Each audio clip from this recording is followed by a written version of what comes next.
Dans ce chapitre, nous allons aborder la notion de mécanique, branche de la physique qui s'intéresse au mouvement des objets les uns par rapport aux autres, ainsi qu'à leur vitesse. Ainsi, on pourra discuter de la trajectoire d'un sportif effectuant une performance, jusqu'au mouvement céleste dans les classes postérieures à la seconde. Cette première capsule vise plus précisément à poser quelques définitions qui nous seront indispensables, notamment les notions de système et référentiel. Et elle vise aussi à faire le tour de tout ce qu'il est nécessaire de définir avant de se lancer dans l'étude d'un mouvement. Commençons par cette notion de système ainsi que sa modélisation lors de l'étude. Ce que l'on appelle système est ainsi l'objet dont on étudie trajectoire et vitesse, mais aussi parfois un ensemble d'objets que l'on étudie. Quand l'objet est petit, il est facile de se dire qu'on pourrait l'étudier dans son ensemble. Mais si l'objet est plus massif et complexe, on s'aperçoit qu'il est nécessaire de le résumer à un point. Pour le prouver, prenons l'exemple d'un ensemble vélo plus son cycliste dont on veut étudier le mouvement. A priori, on peut dire que le mouvement de ce système est rectiligne. En effet, on le voit se déplacer tout droit. Mais étudions le mouvement de la valve du vélo. Celui-ci n'est plus droit du tout. On peut donc conclure de cet exemple qu'il est indispensable de modéliser le corps dont on étudie le mouvement par un point qui représente l'intégralité du système. Ainsi, pour étudier le mouvement du vélo, on étudiera simplement le mouvement du centre de gravité de l'ensemble vélo plus cycliste. On vient de voir que l'étude d'un mouvement nécessite déjà de définir le système qui est étudié et de réduire ce système à l'un de ses points. Il est également indispensable de définir ce que l'on appelle un référentiel. Commençons par la définition du référentiel. Un référentiel est un objet par rapport auquel on repère les positions successives du système dont on étudie le mouvement. En fait, un référentiel, c'est le point de vue que l'on adopte pour étudier le mouvement. Et oui, car en effet, le mouvement d'un objet dépend du référentiel choisi. C'est ce que l'on appelle la relativité du mouvement. Pour illustrer ce phénomène, prenons un exemple. Une voiture se déplace en ville, pilotée par son conducteur.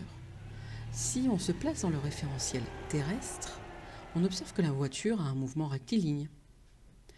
Si on se place maintenant dans le référentiel de la voiture, celle-ci est immobile, c'est la ville autour d'elle qui paraît se déplacer. Même chose pour l'exemple du cours.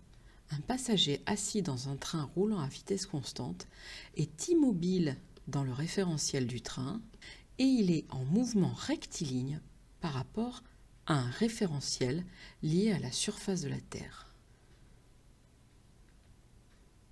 On peut utiliser n'importe quel référentiel finalement, tant qu'on le définit correctement, mais on utilise souvent les mêmes selon l'étude qui est faite. Il faut alors reconnaître le référentiel terrestre. C'est l'ensemble des solides fixes par rapport à la Terre. On en parle au singulier, bien qu'en réalité, il en existe une infinité. Exemple, la salle de classe est un référentiel terrestre. Un train en mouvement, par contre, n'en est pas un. Grâce à ce référentiel, on peut faire l'étude de tous les mouvements se faisant à proximité immédiate du sol terrestre, comme par exemple l'étude du mouvement de ce chien. Le référentiel géocentrique est lui le référentiel lié au centre de la Terre. Ce référentiel tourne autour du Soleil mais ne tourne pas sur lui-même, comme la Terre. On peut étudier le mouvement de la Lune ou d'un satellite artificiel dans ce référentiel. Le dernier, le référentiel héliocentrique, est lié au centre du Soleil. Il est utilisé pour étudier le mouvement des planètes autour du Soleil. Après le système modélisé par un point et la définition d'un référentiel, nous n'en avons pas fini avec la préparation de l'étude du mouvement. Il faut également établir ce que l'on appelle des échelles spatiales et temporelles. Et ces échelles doivent être adaptées au mouvement que l'on étudie. Alors l'échelle spatiale, c'est ce qui permettra de mesurer les distances, et l'échelle temporelle, c'est ce qui permettra de mesurer la durée du mouvement. Cherchons à expliquer ces notions à l'aide d'un exemple. On étudie ici le mouvement d'une plaque tectonique par rapport à une autre. Ce mouvement responsable, entre autres, de la dérive des continents ou de la formation de volcans dans lequel une plaque bouge par rapport à une autre. Si on choisit d'étudier ce mouvement à l'échelle des années, l'échelle spatiale adaptée, les distances mesurées donc, doit être des centimètres, et non pas des kilomètres, qui serait une échelle spatiale non adaptée. car il faudrait des millions d'années pour que le mouvement des plaques tectoniques provoque des déplacements de l'ordre du kilomètre. A l'inverse, si on veut mesurer de petits déplacements de ces plaques tectoniques, on ne peut pas prendre comme échelle temporelle des millions d'années. Ce serait une échelle non adaptée.